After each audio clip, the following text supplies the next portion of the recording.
Hey everybody, I'm here today to show you and tell you how to tie running shoes better. This will be a tutorial for a specific type of tying knot called a heel lock. So this will be a heel lock tutorial, so let's get right into the video.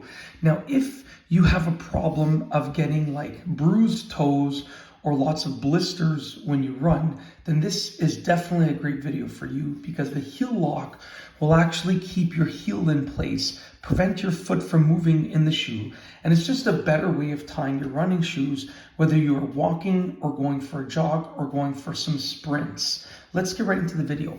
So you can see right here, most people will just put the laces through these holes right here and then just go ahead and they would tie them up. But there's this extra hole up here, and it's really useful for this type of knot called the heel lock. Now what you want to do is you're going to get your laces to come out from that hole, then you're going to loop them around on each side, and you're going to put them through towards the inside of this extra upper hole. Okay, so same thing with the other side. The lace is coming out of that hole, we're going to put it through the extra upper hole going towards the inside.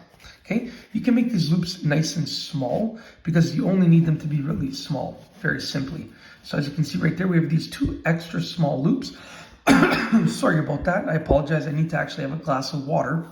That's why I'm losing my voice and I coughed right there. It's because it's first thing in the morning. I literally just woke up. It's about 6 a.m. and I need to actually have some water in my system. I should have drank a glass of water before filming this.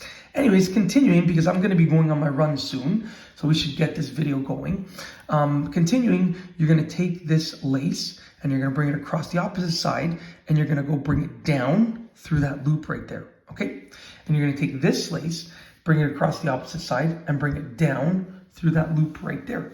So what we've done is we've brought the laces down through the loops, and then what you can do is you can actually tie your knot.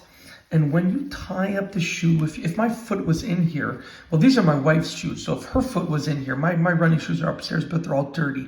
I didn't want to use them for this video. When you tie this knot, what's going to happen is, as I pull this out, because we're simulating a foot being in here.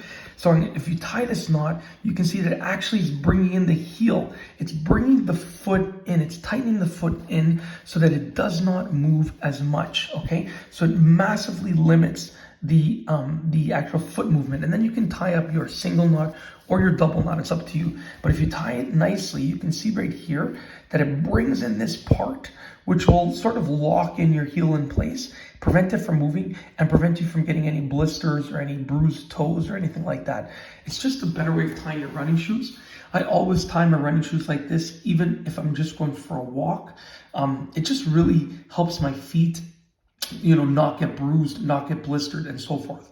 Yeah, so it's just a better way of tying your running shoes. It's actually really easy to do, and I've shown you exactly how to do it throughout this video. If you like this video, please be sure to give it a thumbs up. Let me know what you think down below as a comment, and of course, be sure to subscribe for more great videos just like this one. And that's all I have for you today. Thanks for watching.